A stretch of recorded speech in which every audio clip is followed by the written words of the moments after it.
अस्सलाम वालेकुम, welcome to my channel teach with Maida. अच्छा, वीडियो को स्टार्ट करने से पहले मेरे चैनल को सब्सक्राइब कीजिए, वीडियो को लाइक कीजिए एंड शेयर कीजिए। आज जो हम बीएड का कोर्स कोड 8609 स्टार्ट करने लगे हैं, फ़र्स्ट ऑफ़ ऑल मैं आप लोगों को इन्फॉर्म कर दूं, this is very important subject and difficult one. ये अब अभी आप लोगों ने जितने भी 8601 to 6 और सेकेंड सेमेस्टर में जो कोर्स पढ़े हैं वो बहुत ईजी थे। ये उन सब से हटकर है और ये काफ़ी डिफ़िकल्ट है और इसमें मेजॉरिटी बच्चे फ़ेल होते हैं।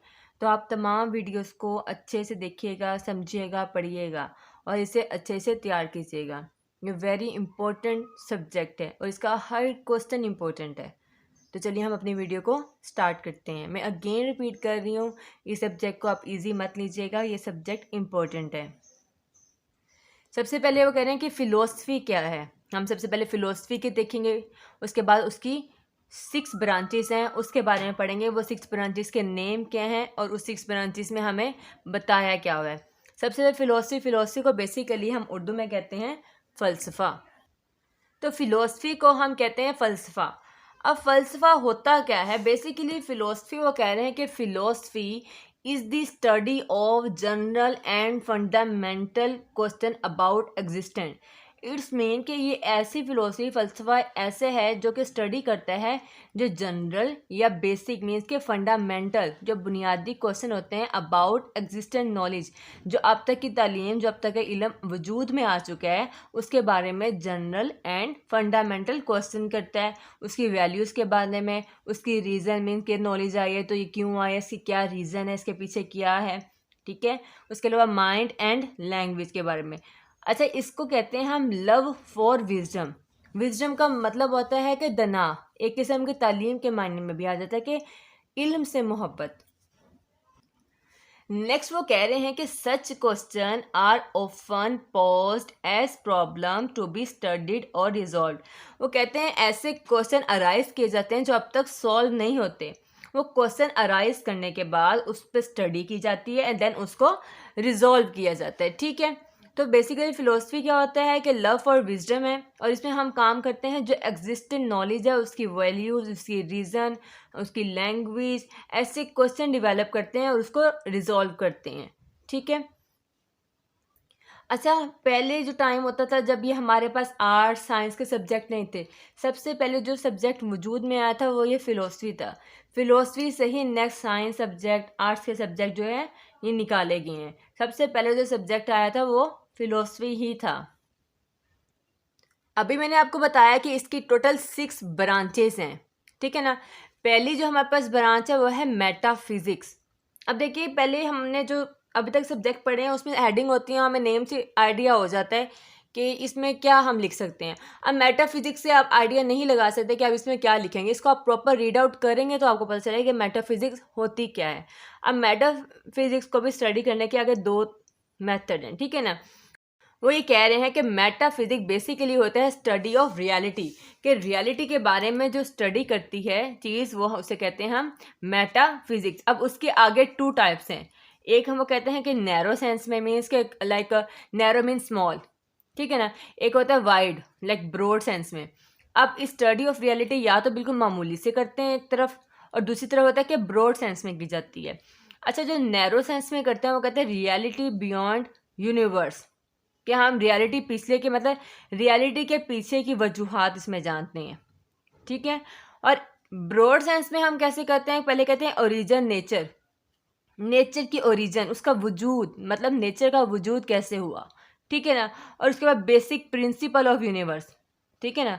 यहाँ पे सिंपल था कि हम कहते हैं कि यूनिवर्स हमें पता रियलिटी है, उसके पीछे की रीज़न को फाइंड आउट कर लेते हैं। यहाँ पे पहले कहते हैं नेचर ऑफ ओरिजिन, कि उसका नेचर का ओरिजिन कैसे हुआ, उसकी बेसिक प्रिंसिपल क्या है, किसके, यूनिवर्स के बेसिक प्रिंसिपल।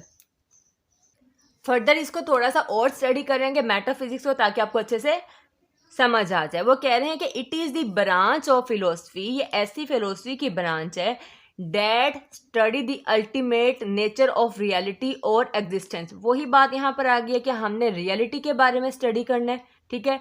और वो रियलिटी जो एग्जिस्ट कर रही है, ऐसी कोई रियलिटी नहीं जो एग्जिस्ट ही नहीं कर रही, उसके बारे में स्टडी इसमें हम नहीं करते हैं। नेक्स्ट वो कह रहे हैं it ask question which is real. अगर हम रियलिटी के बारे में बात कर रहे हैं ना, उसके बारे में, एग्जिस्टेंस के बारे में उसकी सवाल कर रहे हैं, देन वो कह रहे हैं कि वो वाले ही क्वेश्चन पूछेंगे जो वाकई रियल में हैं। लाइक हम अपने से खुद से इमेजिनरी या फेक क्वेश्चन इसमें हम नहीं डिवेलप कर सकते। नेक्स्ट वो कह रहे हैं the term metaphysics is derive from Greek word Meta. अब वो कह रहे हैं कि मेटाफिजिक्स ड्राइव कहाँ से, उसके बारे में देख लेते हैं कि मेटा मीन्स के बियॉन्ड, पीछे, upon, after, and physics means कि यहाँ पे फिजिक को इन्होंने कहा हुआ है फिजिका।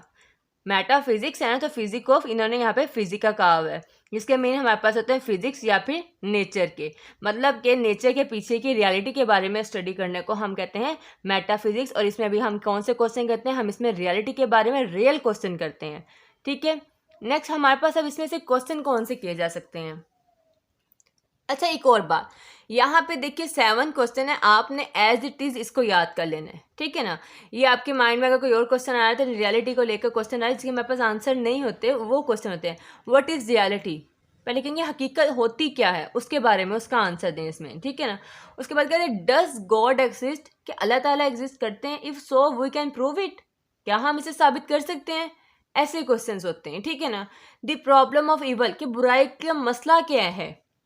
ठीक है, अब कहते हैं do mind and soul exist, कि हमारा ज़मीर, हमारा जहन और हमारी रूह एग्जिस्ट करती है, अगर करती है तो गिव रीज़न, गिव प्रूव। ठीक है, नेक्स्ट वो कह रहे हैं व्हाट इज़ टाइम, कि वक्त क्या है। अब हमने सिंपल कहते हैं कि टाइम ये हो गया, टाइम हो गया, लेकिन पीछे की रियलिटी कि वक्त होता क्या है। What is meaning of life, ज़िंदगी का मकसद क्या है, ज़िंदगी के मायने क्या हैं। Is their life after that, मतलब मरने के बाद भी कोई ज़िंदगी होगी। तो ये तमाम क्वेश्चन आपने एज इट इज़ याद कर लेने हैं। ठीक है, कोई भी मिस मत कीजिएगा, सारे याद करेंगे, कोई एक आधा स्किप भी हो जाता है उस टाइम। नेक्स्ट वो कह रहे हैं मेटाफिजिक्स में कि it has 2 different study area.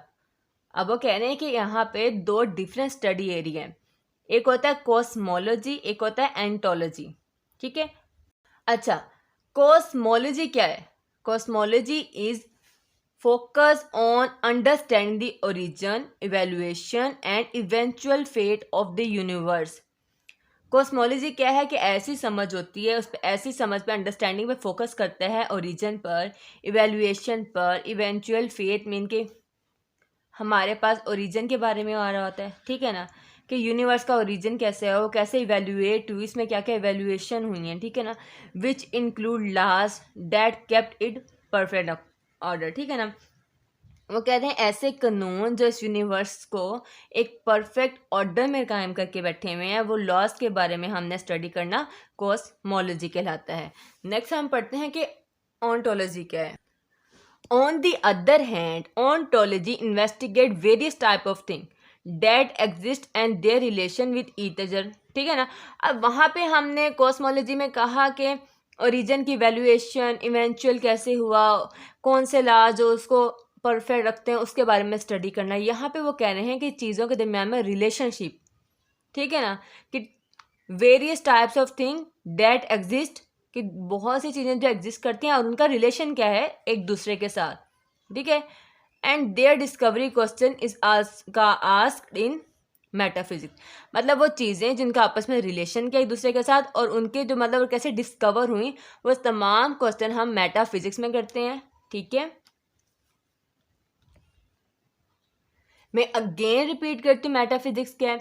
Metaphysics में हम स्टडी ऑफ रियलिटी करते हैं, रियल क्वेश्चन करते हैं। ठीक है ना, ये एक ग्रीक वर्ड है, ठीक है, जिसका नाम है लव फॉर विजडम। भी हम फिलोसफी के लिए वो था, फिलोसफी में सबसे पहले क्या था कि लव फॉर विजडम, मेटाफिजिक्स था study of reality. Different type के क्वेश्चन आ गए कि व्हाट इज़ रियलिटी, ठीक है ना, कि do mind and soul exist, 7 question में अभी आपको बताए हैं। उसके अलावा हमने देखा कि कॉस्मोलॉजी क्या है और ऑन्टोलॉजी क्या है। अब हम इसकी सेकेंड ब्रांच को देखते हैं, एपिस्टीमोलॉजी। ठीक है ना, अभी मैंने अगेन बताया कि हमें मेटाफिजिक्स के नेम से पता नहीं चलता कि मेटाफिजिक्स क्या है। सिमिलरली अब एपिस्टीमोलॉजी के नेम से भी आइडिया नहीं हो रहा कि इसमें क्या चीज़ होगी। जब तक आप इसे स्टडी नहीं करेंगे, इस सब्जेक्ट को ईजी मत लीजिएगा। इस सब्जेक्ट की काफ़ी सारी वीडियोज़ आएंगी, ठीक है ना, मेरी कोशिश जितनी है बना लूँगी, उतनी बना के आपको दूंगी ताकि आप लोगों का पेपर अच्छा हो जाए।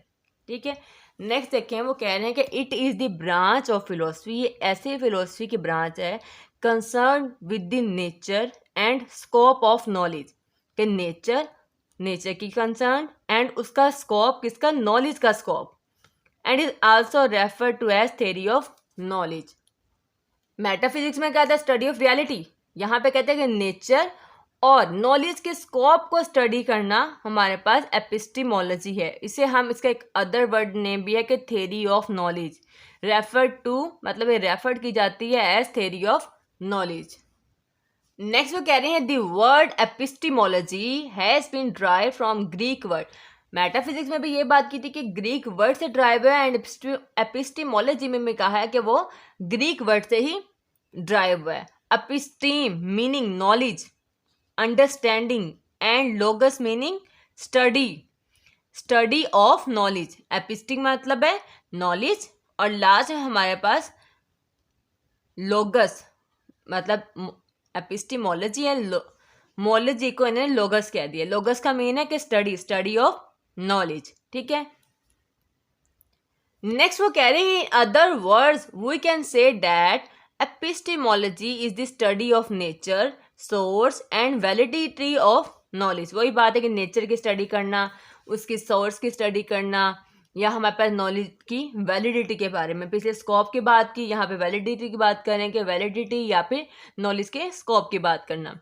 It seek to answer of the basic question, कि ये हमारे बेसिक क्वेश्चंस के आंसर देती है। As what is true and how do we know, कि क्या चीज़ ठीक है और हमें वो कैसे पता चलेगी, या वो हमें कैसे पता है। तो बेसिक क्वेश्चन के आंसर ये देती है। नेक्स्ट वो कह रहे हैं a major aspect of epistemology related to the source of human knowledge। अभी मैंने क्वेश्चन किया क्या बेसिक क्वेश्चन के आंसर देती है और हमें कैसे पता वह ट्रू है। अब ये बात ह्यूमंस की हो रही है ना, कि इंसानों को पता है कि ये चीज़ ऐसी सही है, तो वो कैसे पता है। तो वो कहते हैं इसका बेसिक काम, इसका मेजर एस्पेक्ट ये है कि ह्यूमन नॉलेज के बारे में जाना, कि ह्यूमंस को इस बातें कैसे पता है, अगर नहीं पता तो उसका आंसर देती है ये। अब हम यहाँ पे भी क्वेश्चन देखेंगे, कौन कौन से क्वेश्चन जो हैं वो हम कर सकते हैं। सबसे पहला क्वेश्चन है, यहाँ भी आपने क्वेश्चन को एज इट इज़ ही याद कर लेना है। What is knowledge and how does it differ from believe और ओपिनियन, कि इल्म क्या है और वो कैसे मुख्तलिफ है फ्रॉम बिलीव यकीन से और ओपिनियन राय से, कि यकीन और राय से इल्म जो है, एजुकेशन जो है, इल्म मीन्स कि नॉलेज जो है वो कैसे डिफर है, ठीक है ना। व्हाट इज़ ट्रूथ, सच्चाई क्या है, and how can we know if a statement true, मतलब वही बात है कि एक चीज़ अगर ठीक है या ट्रू है तो हमें कैसे पता चलेगा कि वो ट्रू है या वो ठीक है ना। सेम बात रिपीट हो रही है again and again different way में। नेक्स्ट वो कह रहे हैं what are sources of knowledge, कि नॉलेज के सोर्सेज कौन से हैं, नॉलेज के ज़राए कौन से हैं। लास्ट क्वेश्चन इसमें कह रहे हैं कि is there a limit for human to know certain thing, कि क्या कोई एक लिमिट है कि इंसान इतनी ही इल्म हासिल कर सकता है या इतने ही चीज़ों को जान सकता है। इज़ देयर एनी लिमिट, ये भी एक क्वेश्चन राइज होता है यहाँ पर। तो इसके 4 क्वेश्चन आपने एज इट इज़ याद कर लेने हैं, ठीक है। अब हम अपनी थर्ड ब्रांच की तरफ चलेंगे जो कि है एक्सोलॉजी, ठीक है। वो कह रहे हैं कि axiology is derive from 2 Greek word, ये भी ग्रीक वर्ड से है। जब भी कोई डेरिवेशन आती है किसी वर्ड के, हमेशा उस वर्ड को 2 या 3 पार्ट में डिवाइड कर देते हैं। एक्सियो का मीन क्या है, वैल्यू, वैल्यू मीन की कीमत, ठीक है ना, वर्थ, ठीक है। एंड लोगस मीनिंग स्टडी, कि वैल्यू को स्टडी करना हम एक्सियोलॉजी कहते हैं। पहले था मेटाफिजिक्स जिसमें हम स्टडी ऑफ रियलिटी, उसके बाद हमने एपिस्टिमोलॉजी, वहाँ पे हमने क्या था कि हम लोग नॉलेज के बारे में, नॉलेज के स्कोप को स्टडी करते हैं। यहाँ पे क्या है, वैल्यू ऑफ स्टडी, ठीक है। नेक्स्ट वो कह रहे हैं hence it is the study of nature, it argue question about nature, मतलब ये कह रहे हैं कि ये स्टडी ऑफ नेचर होती है और हम आर्ग्यू करते हैं, बहस करते हैं क्वेश्चंस को about nature and what actually is valued, कि नेचर के बारे में क्वेश्चन करके उस पर आर्ग्यूमेंट करना और कहना कि व्हाट क्या एक्चुअली असल में इस वैल्यूड की, असल में इसकी वैल्यू क्या है। तो ये वैल्यू की स्टडी है, नेचर की वैल्यू की, कि क्या चीज़ वैल्यू रखती है, ठीक है। पहला क्वेश्चन सब में सेम है कि अगर वहाँ पे था तो नॉलेज के बारे में, तो व्हाट इज़ नॉलेज, यहाँ पर है वैल्यू के बारे में, तो व्हाट इज वैल्यू, ठीक है। सेकंड क्वेश्चन है where do value come from, कि वैल्यूज आती कहाँ से हैं। How do we know what is valuable, कि हमें कैसे पता चले कि ये चीज़ कीमती है, इसकी वैल्यू है, ठीक है। उसके बाद हमारे पास है, अच्छा वो 3 ब्रांचेस ज़्यादा इंपॉर्टेंट थी, अब हमारे पास है एथिक फिलोसफी, ठीक है ना। अब हमारे पास है एथिक फिलोसफी। एथिक फिलोसफी में क्या होता है कि study of what is right and wrong, simple सा है कि क्या चीज़ ठीक है क्या गलत है, किसमें, ह्यूमन के बिहेवियर में। एथिक फिलोसफी में हम करते हैं study of what is right and wrong in human behaviour, के इंसानों के बिहेवियर में, इंसानों के बर्ताव में क्या चीज़ ठीक हो रही है, क्या चीज़ गलत हो रही है। अच्छा नेक्स्ट ब्रांच है हमारे पास एस्थेटिक। अब एस्थेटिक में हमारे पास क्या है कि study of beauty and taste, खूबसूरती और जायके की स्टडी करने को हम कहते हैं एस्थेटिक। अब फिलोसफी एक ऐसी चीज़ है जिसमें सारे सब्जेक्ट आ जाते हैं। अब देखिए हमने नेचर का, एजुकेशन का, नॉलेज का, इंसानों की सोच का, अब ब्यूटी आ गया, टेस्ट आ गया, मतलब हर सब्जेक्ट की नॉलेज इसमें आ जाती है फ़लसफ़े में, ठीक है ना। अब वो कह रहे हैं how do we find something beautiful, इसमें क्वेश्चन क्या आ सकता है कि how do we find something beautiful, कि कोई चीज़ कैसे खूबसूरत हो सकती है। Is beauty is always subjective, कि या वो सब्जेक्टिव है, और can it be objective. Second question है कि ब्यूटी क्या सब्जेक्टिव है, या फिर अगर सब्जेक्टिव नहीं है तो क्या वो ऑब्जेक्टिव है, ठीक है। Can every one find a thing beautiful, क्या हर इंसान एक खूबसूरत चीज़ पा सकता है, मतलब हर इंसान को पता चल जाता है कि क्या ब्यूटीफुल चीज़ है या फिर नहीं है।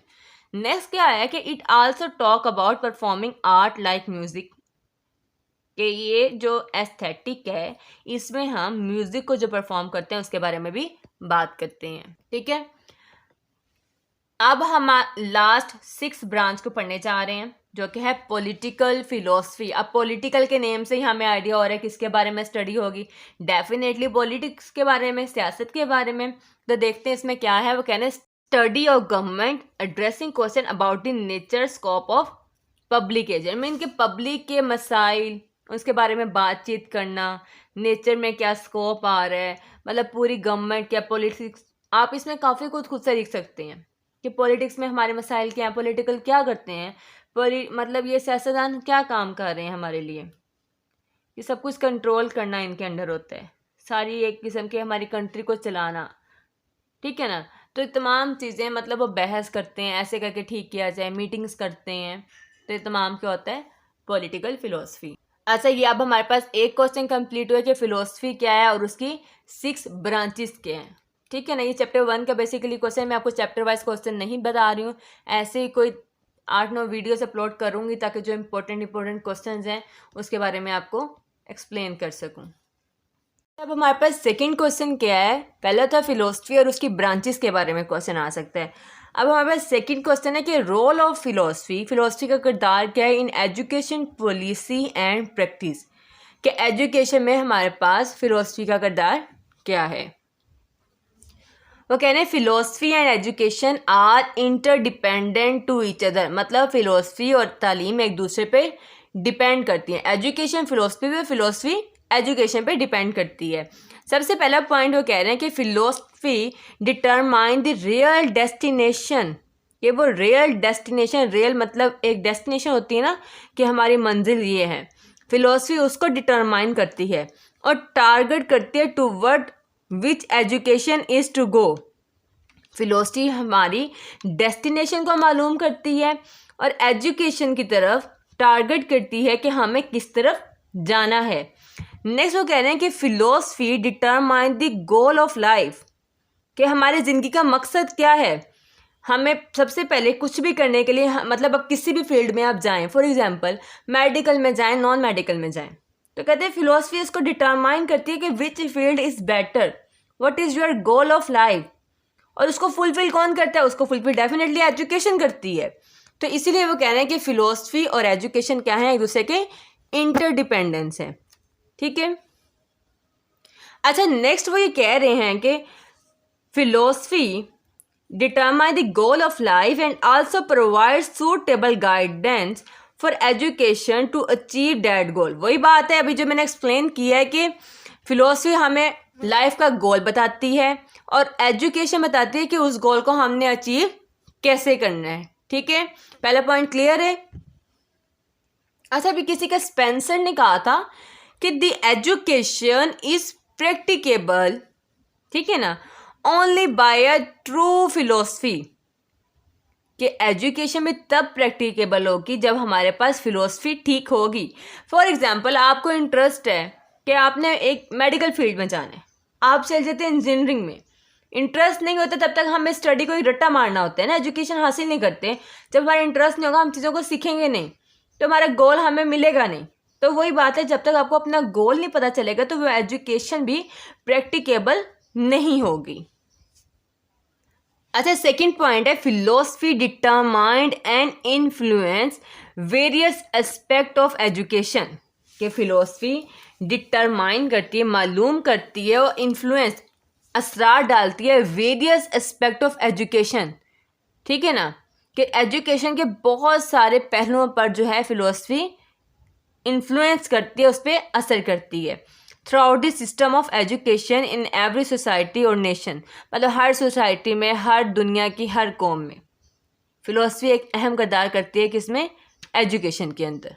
ठीक है, अब हमारे पास थर्ड स्टेप क्या है, वो कहते हैं great philosopher like Allama Iqbal, Sir Syed Ahmad Khan, Imam Ghazali, Ibn Khaldun, Plato, ठीक है ना, etcetera have been great educationist. क्योंकि वो ग्रेट फिलोसफर थे इसलिए उन्होंने ग्रेट एजुकेशन हासिल की।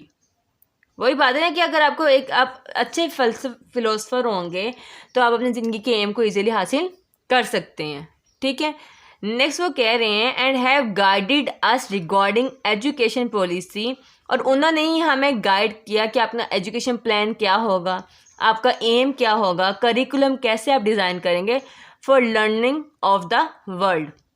पूरी दुनिया के लिए उन्होंने हमें गाइड किया कि हमारा एजुकेशन प्लान, हमारा मकसद क्या होगा एजुकेशन हासिल करने का, हम करिकुलम को कैसे डिज़ाइन करेंगे, हम उसको कैसे सीखेंगे। ठीक है, क्यों उन्होंने सिखाया, क्योंकि वो एक ग्रेट फिलोसफर थे। ग्रेट फिलोसफर होने की वजह से उन्हें अपना गोल पता था, उन्हें पता था ये चीज़ हमने हासिल करनी है, इसीलिए वो ग्रेट एजुकेशनिस्ट बने। अच्छा, नेक्स्ट वो कह रहे हैं कि फ़िलोसफी और एजुकेशन क्यों इंटरडिपेंडेंस होती हैं। अब उसके रीजंस बताइए कि क्या रीज़न है कि ये दूसरे के इंटरडिपेंडेंस है। पहली रीज़न है कि एजुकेशन इज़ डायनामिक। अब एजुकेशन इज़ डायनामिक में कह रहे हैं कि philosophy determine aim and principle, philosophy मकसद और उसके असूल को डिटरमाइन करती है, मीन्स के मालूम करती है। By following the principle we achieve aim through education process, कि वो प्रिंसिपल जो उसने डिटरमाइन करें हम उसको फॉलो करेंगे, देन हम अपने मकसद को एजुकेशन के प्रोसेस के ज़रिए अचीव कर सकते हैं। ठीक है, नेक्स्ट कहते हैं कि education is a mean to achieve goal. Education वही बात है कि वही बात रिपीट हो रही है कि फ़िलोसफी क्या करती है, हमारे गोल को बताती है, डिटरमाइन करती है क्या उसका मकसद है, हमारी ज़िंदगी का क्या मकसद है। देन एजुकेशन क्या करती है, is a mean to achieve goal, कि गोल को अचीव करने में मदद करती है। नेक्स्ट वो कह रहे हैं कि एज एक्सप्लेन अबव वो achieve the goal of education determine already by philosophy, कि फिलोसफी से हम अपने गोल को डिटरमाइन करते हैं एंड देन अचीव करते हैं थ्रू प्रोसेस ऑफ एजुकेशन। अब वो कह रहे हैं कि philosophy of life, aim of education. सबसे पहले हमें पता चाहिए हमारी लाइफ की फ़िलोसफी के बारे में। पहला क्वेश्चन क्या होता है कि हमें पता फ़िलोसफी ऑफ लाइफ, देन हमारा एम ऑफ एजुकेशन क्या है, उसका एम ऑफ एजुकेशन को हासिल करने के लिए करिकुलम क्या डिज़ाइन करेंगे, टीचिंग मेथडोलॉजी क्या होगी। ठीक है ना, जब करिकुलम डिज़ाइन होगा तो करिकुलम को पढ़ाने के लिए टीचिंग मेथडोलॉजी क्या होगी, देन हमारे पास एवेल्यूएशन जो हम सीखेंगे हासिल करेंगे वो क्या होगा। ये तमाम क्वेश्चंस हमें पता होने चाहिए, खुद डिज़ाइन करने हैं हमने। ठीक है, अब फिलोसफी और एम ऑफ एजुकेशन कैसे रिलेट करते हैं वो देख लेते हैं। वो कहते हैं philosophy and aim of education are influenced by our philosophy of life, कि जो हमारी ज़िंदगी का एजुकेशन का मकसद है वो मुतासिर होता है किससे, by our philosophy of life, कि ज़िंदगी की फ़िलोसफी से एजुकेशन का मकसद मुतासिर होता है, ऑफ पीपल ऑफ सोसाइटी, लोगों की, ठीक है।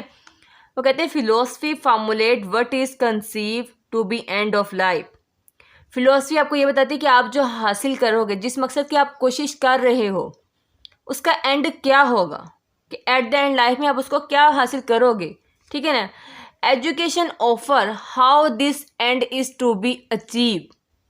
फिलोसफी हमें स्टार्ट से लेके एंड तक बताती है कि हमने स्टार्ट करना है, ये मकसद अगर हम लेकर चलेंगे, इसको ऐसे होगा, इसका एंड ये होगा। अगर आपके लिए बेहतर है आप उसे चूज़ करें। चूज़ करने के बाद क्या करेंगे, education offer how this end is to be achieve, कि हम उस एंड को कैसे अचीव कर सकते हैं। नेक्स्ट वो कह रहे हैं कि aim of life change from time to time according to need and situation. सही बात है कि हमारी ज़िंदगी का मकसद आहिस्ता आहिस्ता बदलता रहता है। स्टार्टिंग में हम क्या कहते हैं कि हमारी प्राइमरी अच्छी रहे ना, उसके बाद हमने कहना है कि हमारी बाकी क्लास, उसके बाद जो बोर्ड में जाएंगे तो हम कहेंगे बोर्ड क्लास में अच्छे मार्क्स हैं, सब्जेक्ट में अच्छे हैं। देन हमने चूज़ करना है मेडिकल फील्ड। तो with the passage of time हमारी ज़रूरियात, हमारी ख्वाहिशात, हालात क्या हैं, चेंज होते रहते हैं। अब कहते हैं फ़िलोसफी एंड करिकुलम, ठीक है ना। फिलोसफी और करिकुलम का क्या रिलेशन, अभी एम ऑफ एजुकेशन का देखा, आप देखते हैं फिलोसफी और करिकुलम का। वो कहते हैं Spencer says that in determination of the curriculum our first step must obvious to be classify in order to their importance the leading kind of activity with related human life. वो ये कह रहे हैं कि करिकुलम को आपने determine करने के लिए आपका पहला स्टेप क्या होना चाहिए, कि उसकी अहमियत क्या है, उसको आप कैसे लीड कर सकते हो, क्या एक्टिविटी उसमें इन्वॉल्व कर सकते हो जो कि ह्यूमन लाइफ से रिलेट करती हैं। अब वो कहते हैं फिलोसफी मैथडोलॉजी मीन्स, वो सिंपल सी बात है कि philosophy also effect teaching methodology, ठीक है। तो ये सेकंड क्वेश्चन था, ठीक है, कि फिलोसफी का एजुकेशन पे क्या था। इसमें हमने फिलोसफी का पढ़ा कि उसमें फिलोसफी एजुकेशन एक दूसरे के इंटरडिपेंडेंस होते हैं, क्यों होते हैं, उसकी रीजंस दी। उसके बाद हमने फिलोसफी और एम ऑफ एजुकेशन पढ़ा, फिलोसफी और करिकुलम के बारे में, फिलोसफी और मैथडोलॉजी के बारे में। तो ये फिलोसफी की एजुकेशन पे क्या असरात हैं उसके बारे में देखा है। अगर मेरी वीडियो अच्छी लगी देन चैनल को सब्सक्राइब कीजिए, वीडियो को लाइक कीजिए एंड शेयर कीजिए। शुक्रिया, अल्लाह हाफिज़।